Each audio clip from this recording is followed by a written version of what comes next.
दोस्तों, कभी भी हिंसा से कोई भी समाधान संभव नहीं है। हमारे देश के राष्ट्रपिता महात्मा गांधी ने अहिंसा का रास्ता अपनाया था और जिसकी वजह से अंग्रेजों को भी भारत छोड़ने के लिए मजबूर होना पड़ा। अहिंसा इतनी बड़ी ताकत है दोस्तों, जब उसकी आवाज उठती है तो हिंसा की आवाज दब जाती है। परंतु लेह में जो हुआ वह ठीक नहीं।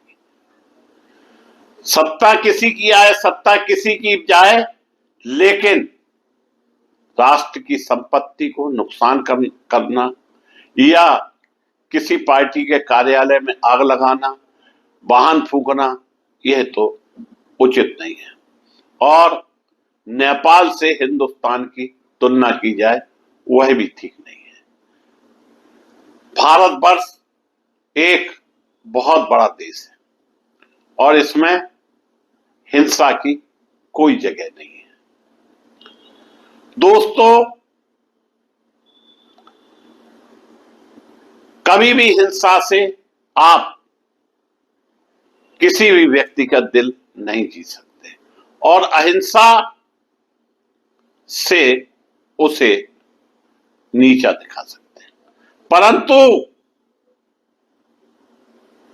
लेह में स्थितियां और परिस्थितियां कहीं ना कहीं राजनीति की भेंट चढ़ा रही हैं और सत्ता या विपक्ष अपने अपने ढंग से इस मामले को तूल देने में लगा हुआ।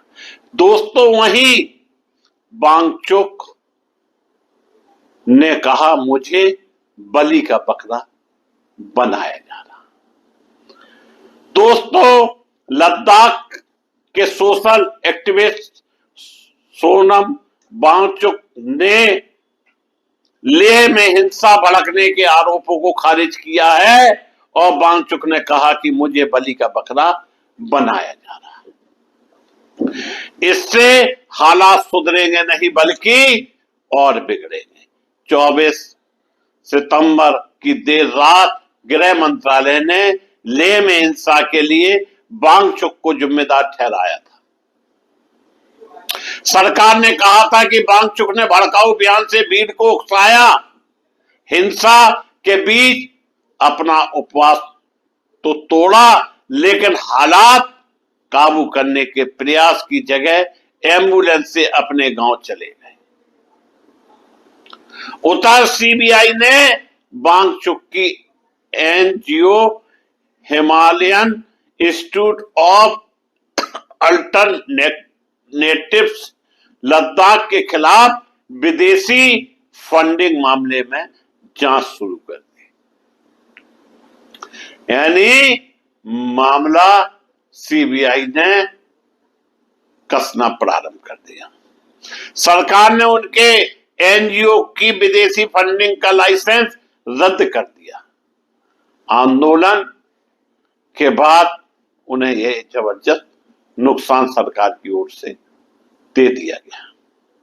उनके एनजीओ HIAL और students educational and culture movement of Ladakh पर विदेशी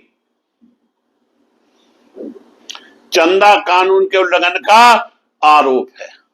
लद्दाख को पूर्ण राज्य का दर्जा देने की मांग को लेकर लेह में 24 सितंबर को आंदोलन हुआ था। दोस्तों,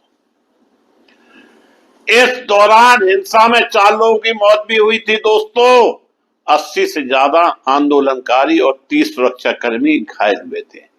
बड़ी घटना देश के अंदर नेपाल की घटना के बाद घट गई।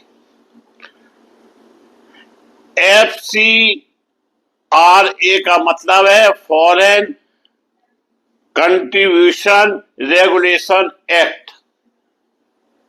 अगर कोई भारतीय एनजीओ या संस्था विदेश से पैसा लेना चाहती है, चाहे दान, ग्रांट, चैरिटी या किसी प्रोजेक्ट के लिए, तो उसे पहले सरकार से FCRA लाइसेंस लेना अनिवार्य है।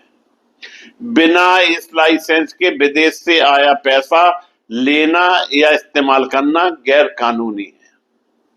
CBI की टीमें लद्दाख में डेरा डाले हुए हैं। CBI अधिकारियों ने बताया कि फिलहाल कोई FIR दर्ज नहीं की गई। CBI टीमें NGO के अकाउंट्स और रिकॉर्ड की जांच कर रही हैं। दोस्तों, हम आपको यह भी बताते चले, लद्दाख की राजधानी लेह में छात्रों और युवाओं के प्रदर्शन जो कि बुधवार को हुए थे, तब हिंसक रूप ले लिया। तब प्रदर्शनकारियों ने भाजपा के दफ्तर पर पत्थरबाजी करने के बाद उन पर हमला बोल दिया और वहां आग लगा दी। आंदोलनकारी युवाओं को काबू में करने के लिए पुलिस ने आंसू गैस के गोले भी दागे। दोस्त, इससे लोग और उग्र हो गए और पत्थरबाजी करने लगे। पुलिस कार्रवाई से भड़के प्रदर्शनकारियों, छात्रों ने पुलिस वैन को भी आग के हवाले कर दिया था। पुलिस ने उग्र छात्रों पर लाठीचार्ज भी किया।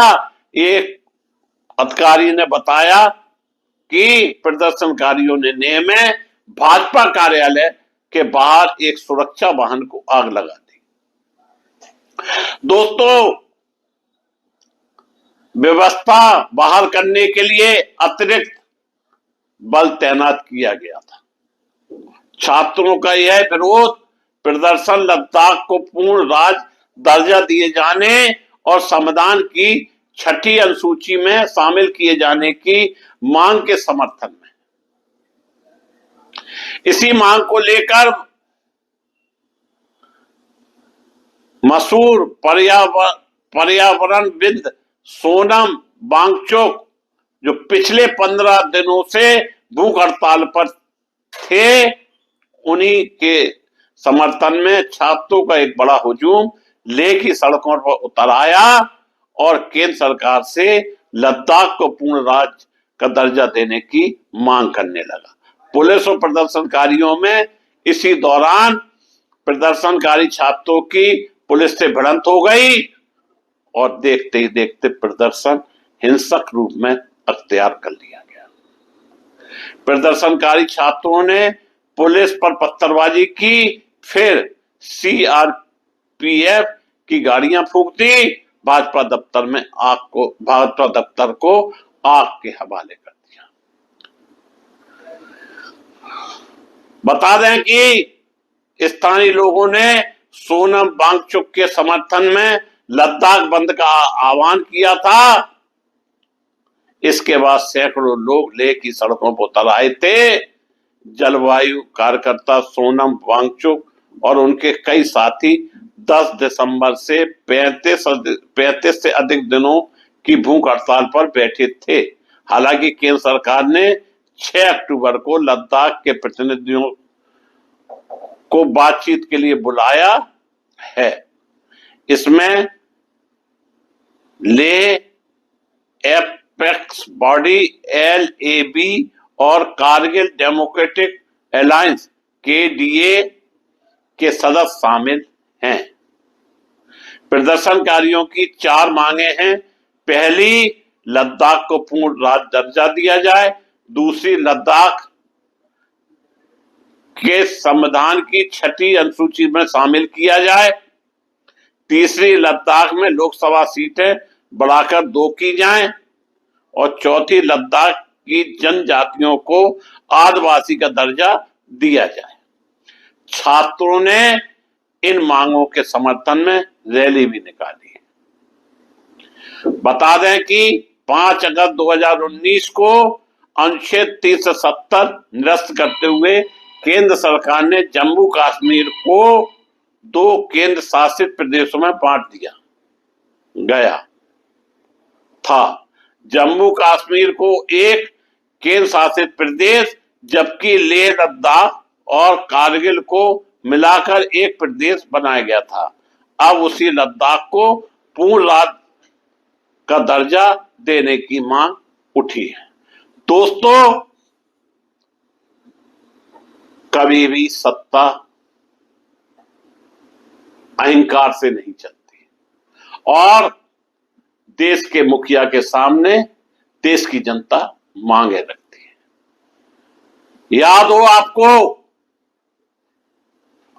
1974 जब छात्रों के समर्थन में जेपी आंदोलन हुआ था, जिन इंदिरा को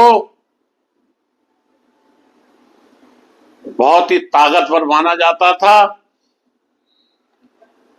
उन्हीं इंदिरा को सत्ता छोड़ने के लिए जेपी आंदोलन ने मजबूर कर दिया था और वो सत्ता से बाहर हो गई थी। दोस्तों, छात्र आज एक नहीं कई संकटों से जूझ रहा है। देश में गंभीर समस्याएं बनी हुई हैं, परंतु लोकतंत्र के तरीके भी धीरे धीरे बदलते जा रहे हैं और सत्ता का हमारे जनप्रतिनिधियों में इतना लालच बढ़ गया है कि वो सत्ता पाने के लिए कोई भी रास्ता अपना सकते हैं, परंतु वह ये नहीं जानते कि देश के 140 करोड़ लोग कभी भी उन्हें सत्ता से बाहर कर सकते हैं। मैं मुकेश उदैनिया पुनः आप सभी को धन्यवाद देता हुआ अपनी बात समाप्त